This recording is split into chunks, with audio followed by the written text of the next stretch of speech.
कहाँ तक हो गया था, चलिएगा आगे। तो प्राकृतिक वर्णन के सिद्धांत को यानी कि किसने प्रतिपादित किया था? चार्ल्स डार्विन ने। किसने किया था? फोटोक्रोमिक यानी कि कांच में क्या व्यवहार किया जाता बताइएगा? सिल्वर आयोडाइड का, सिल्वर आयोडाइड का, सिल्वर आयोडाइड का। कौन सा विटामिन गर्म करने पर नष्ट हो जाता है? Vitamin C. कल में भी क्वेश्चन पूछा गया था, विटामिन क्या? सी। अच्छा एक बात और बताइएगा सर, जल में घुलनशील विटामिन कौन कौन सा है? बी और सी। अब भाषा में घुलनशील कौन है इसको छोड़ के ना, तो कहेगा जैसे कोई भी चीज को गर्म करेंगे तो कौन सा विटामिन नष्ट हो जाता है? सी। अब आगे चलते हैं। सियाही के धब्बे को मिटाने के लिए किस अम्ल का प्रयोग किया जाता है? ऑक्सैलिक अम्ल का। किसका? अच्छा टमाटर में कौन सा अम्ल पाया जाता है? ऑक्सैलिक अम्ल। टमाटर में कौन सा अम्ल? ऑक्सैलिक अम्ल। याद रखेंगे। खाना को ज्यादा पकाने पर कौन सा अम्ल नष्ट हो जाता है? पॉलिक अम्ल। कौन सा अम्ल? पॉलिक अम्ल। यानी कि ज्यादा माने उसको नहीं पकाएंगे ना, देखिए गर्म करेंगे तो विटामिन सी खत्म हो जाता है, और ज्यादा पकाएंगे तो नष्ट क्या हो जाएगा आपका? पॉलिक अम्ल। आगे एपीकल्चर संबंधित है क्या चीज से? मधुमक्खी पालन से। और सेरीकल्चर कहेगा तो रेशम उत्पादन से। क्या चीज से? रेशम उत्पादन से। अच्छा पीसी कल्चर कहेगा तो मत्स्य से। पीसी कल्चर कहेगा तो, अब बीटी कल्चर कहेगा तो अंगूर से। क्या चीज से? अच्छा हॉर्टिकल्चर कहेगा तो बागवानी से। याद रखेंगे। उसके बाद आगे हीमोफीलिया किस प्रकार का रोग है बताइएगा तो? आनुवांशिक है ना। हीमोफीलिया में जो होता है अगर कट जाएगा तो ब्लड जल्दी बंद होने नहीं करेगा। दूध का फटना, दूध से दही बनना, यह क्रिया जो है किस क्रिया से होता है? किण्वन के कारण। किसके कारण? किण्वन के कारण। अच्छा बताइएगा दूध में कौन सा अम्ल पाया जाएगा? सॉरी दही में कौन सा अम्ल पाया जाएगा? लैक्टिक अम्ल। कौन सा अम्ल? लैक्टिक अम्ल। याद रखेंगे। और दूध से दही जमना कौन सा परिवर्तन कहलाता है? भौतिक या रासायनिक? रासायनिक जी, रासायनिक। क्यों? क्योंकि अगर भौतिक का मतलब होता है तो उसको परिवर्तन करने पर उसका माने आकृति जो होता है चेंजिंग नहीं होता है, माने उसको पुनः फिर उस अवस्था में लाया जा सकता है। बाकी रासायनिक वाला में पुनः नहीं लाया। अच्छा दूध से दही जमा देंगे तो क्या दही से कहीं दूध ला पाएंगे? नहीं। बाकी बर्फ से हम पानी से बर्फ कर सकते हैं, बाकी बर्फ से फिर पानी ला सकते हैं, यह भौतिक हो जाएगा। चलिए आगे अगले क्वेश्चन की ओर चलते हैं। कहता है पार्श्व किस भौतिक राशि का मात्रक है? तो बोलिए दूरी का, है ना। पार्श्व किसका मात्रक है? दूरी का।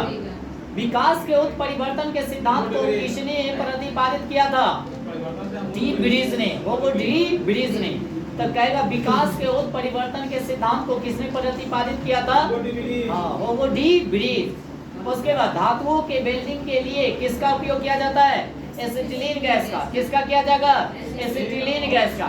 अच्छा पक्के माने कच्चे फल को पकाने के लिए एसिटिलीन गैस का भी प्रयोग किया जाता क्या? आगे और अगर कृत्रिम रूप से कहेगा तो एथिलीन ना। उसके बाद आगे प्राकृतिक कहेगा तो पॉलीथीन किसका बहुलक है बताएगा? क्या चीज का? एथिलीन का। अच्छा हैलोजनों के परिवार में सर्वाधिक क्रियाशील कौन है? क्लोरीन है। कौन है? क्लोरीन है। गैलीना किस धातु का अयस्क है? सीसा का। तो कहेगा सीसा का अयस्क क्या है? गैलीना। आंसू में कौन सा एंजाइम पाया जाता है? लाइसोजाइम। लाइसो क्या है? जाइम। तो आंसू में कौन सा एंजाइम पाया जाएगा? लाइसोजाइम। उसके बाद जी लेक्रिकम क्या है? आयोडीन की कमी से होने वाली घेगा रोग से किस ग्रंथि की वृद्धि होती है बताइएगा? थायराइड। क्या हो जाएगा? थायराइड। याद रखिएगा। और आयोडीन की कमी से क्या होता है? घेगा रोग। हाँ अच्छा आगे चलेंगे। कहता है आगे पीएच का निर्धारण किसने किया था? सोरेनसन ने किया था। किसने किया था? अच्छा पीएच का मतलब क्या होता है? पीएच में जो होता है सो अम्ल और क्षार को पता करने के लिए पीएच का मान का हम लोग उपयोग करते हैं। पीएच में अगर देखा जाए से कितना अंक तक का टोटल 0 से 14। हाँ 0 से क्या है? 14। टोटल मिलाकर कहेगा तो 15। क्या होगा? 15। 7 से कम रहेगा तो उसमें कहा जाता है क्या? अम्लीय। 7 से ज्यादा रहेगा तो आप देखिएगा 14 ही तक रहता, उससे ज्यादा नहीं रहता, अधिकतम 14 तक रहता। उसके बाद अगर कहेगा, अच्छा बेसी नहीं डिटेल नहीं चलेंगे, हम के बारे में तो पहले भी बता चुके हैं। अब आगे चलते हैं, क्या कहता है मनुष्य के शरीर की सबसे बड़ी मांसपेशियां बताएगा? बड़ी मांसपेशियां फीमर नहीं, हड्डी की बात नहीं हो रही, मांसपेशियां। मांसपेशियों की संख्या 639 और उसमें से सबसे बड़ा मांसपेशियां कौन है बताइएगा? ग्लूटियस मैक्सिमम क्या हो जाएगा? मैक्सिमस। हाँ, शरीर का घाव किस विटामिन से जल्दी भर जाता है? विटामिन सी से। तो विटामिन सी से ही यानी कि शरीर का घाव जो होता है क्या हो जाता है? भर जाता है। फोटोग्राफिक प्लेट पर किसकी कोडिंग की जाती है बताइएगा? सिल्वर बोरोमाइड का। कल यही ना चले थे, सिल्वर बोरोमाइड। अच्छा, सिल्वर आयोडाइड क्या होगा? सिल्वर आयोडाइड वजह से व्हाइट फोटोग्राफर, सिल्वर आयोडाइड और सिल्वर बोरोमाइड ब्लैक फोटोग्राफर होता है ना। पहले था सो नेगेटिव निकालता, नेगेटिव वाला। हाँ, अब नहीं मिलेगा जल्दी। पहले जो होता था कोई भी फॉर्म भरते थे तो नेगेटिव वाला फॉर्म मांगता था, क्योंकि बाद में जाकर भी उसको चेक किया जाता था। हैजा किस सूक्ष्म जीव द्वारा होता है? हैजा किस सूक्ष्म जीव द्वारा होता है? विविलियो यानी कि कोलेरी। कोलेरी याद रखेंगे, कोलेरी। अच्छा, मनुष्य के शरीर में सबसे बड़ी धमनी कौन सी है? महाधमनी। कौन सी धमनी? अच्छा, कल में भी बताते थे शुद्ध रक्त किसके द्वारा जाता है? धमनी के द्वारा। अशुद्ध रक्त किसके द्वारा? तो हृदय से अगर शरीर में अगर ब्लड अगर आ जाए तो किसके माध्यम से? हृदय से शरीर में धमनी के द्वारा। किसके द्वारा? और शरीर से अगर हृदय में जाएगा तो सीरा के द्वारा। जितना भी सुइया हुआ पानी वानी हम लोगों को शरीर में अगर चढ़ता है वह सीरा में ही दिया जाता है, सुइया गया, ठीक है ना, क्योंकि उसमें अशुद्ध रक्त रहता है। क्या रहता है? अशुद्ध रक्त। उसके बाद आगे आते हैं, रक्त में गैसों का आदान प्रदान किस अंग से होता है? फेफड़ा से। क्या होता है? जब श्वसन लेते हैं माने श्वास लेते हैं तो फेफड़ा क्या हो जाता है? खुल जाता है। और जैसे छोड़ते हैं तो क्या हो जाता है? पचक जाता है। Just like to balloon. हमारा फेफड़ा जो है बैलून की तरह काम करता है। आगे चलते, पृथ्वी की आयु का परिकलन किस विधि द्वारा किया जाता है? यूरेनियम डेटिंग द्वारा। किसके द्वारा? यूरेनियम डेटिंग के द्वारा। उसके बाद गर्भनीकरण के दौरान लो प्लेट पर किसकी परत चढ़ाई जाती है? जास्ता की। ये भी बात कल बता दिए थे।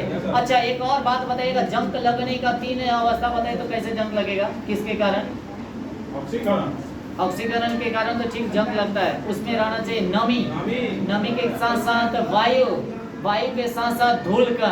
अगर तीनों होगा तो आराम से जंग लग सकता है, ठीक है ना। आगे चलते हैं, तो पेंसिलिन का खोज किसने किया था बताइएगा? अलेक्जेंडर फ्लेमिंग ने। पेंसिलिन का खोज किसने किया?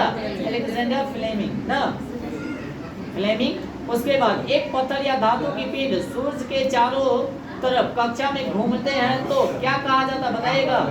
एस्ट्रॉयड। क्या कहा जाएगा? एस्ट्रॉयड। क्या कहेंगे उसको हम लोग? एस्ट्रॉयड। तत्कालिक यानी ऊर्जा के लिए खिलाड़ी को क्या दिया जाता है? कार्बोहाइड्रेट। जैसे कार्बोहाइड्रेट अगर लेने से तुरंत एनर्जी इंक्रीज करता है, ठीक है ना, याद रखेंगे। या एथलीट माने कोई भी धावक हो, ये सब वही ड्रिंक करता है ना, जिमर जो भी रहता है सब ये तुरंत एनर्जी के लिए कार्बोहाइड्रेट का प्रयोग किया जाता है। अब बताइएगा सबसे ज्यादा कार्बोहाइड्रेट क्या चीज में पाया जाएगा? अभी ग्लूकोज जो भी है ना, इसमें सबसे ज्यादा कार्बोहाइड्रेट की मात्रा रहता है, एनर्जी रहता है। वो जो अब कहिएगा से क्या है?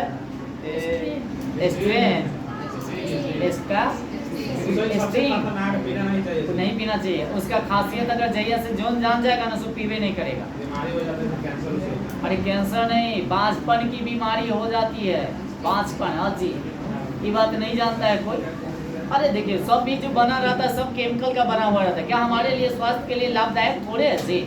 हम लोग खाना खाते हैं, क्या खाना खाते वो भी स्वच्छ है? नहीं है, बाकी मजबूरी में खाना पड़ता है, खाना वाना वगैरह वगैरह जो भी होता है। चलिए आगे चलते हैं। जब पारा एक बर्तन में जमा यानी कि जमा रखा जाता है तब उसके पास नवचंद्र होगा, वह किसके तरह दिखाई देता बताइए? उत्तल के तरफ। किसके तरफ? अच्छा, चेन्नई में पानी यानी कि 100 डिग्री सी पर उबलता है, तो नैनीताल में कितना डिग्री पर? 100 से कम, क्योंकि नैनीताल ऊपर ऊंचाई पर है, तो ऊंचाई पर जो है कोई भी खोलने लगता है 100 से कम पर ही। उसके बाद आगे प्लाज्मोडियम से कौन सा रोग होता है? मलेरिया, है ना। मलेरिया का अगर कहेगा से परजीवी क्या है तो प्लाज्मोडियम ना, यही ना है। उसके बाद आगे कहता सोडियम को किस में रखकर संचित रखा जाता है? केरोसिन तेल में, केरोसिन तेल में, या कह सकते हैं मिट्टी का तेल ना।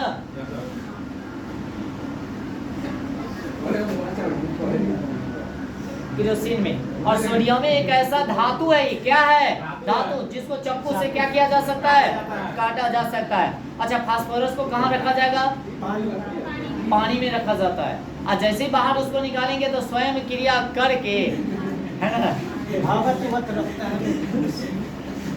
वो जलने लगता है। उसके बाद मापने का उपयोग जो होता है किसको मापने के लिए किया जाता है? कठोरता को। किसको? कठोरता को। एक जल को भारी जल कहा जाता है, बताइएगा। एक जल को भारी जल कहा जाता है क्योंकि वह क्या होता है?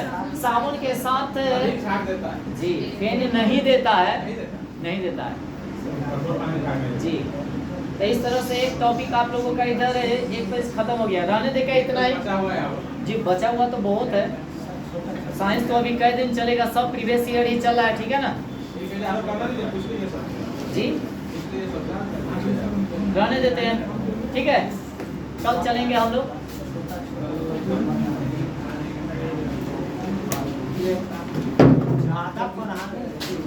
ज़्यादा पढ़िएगा तो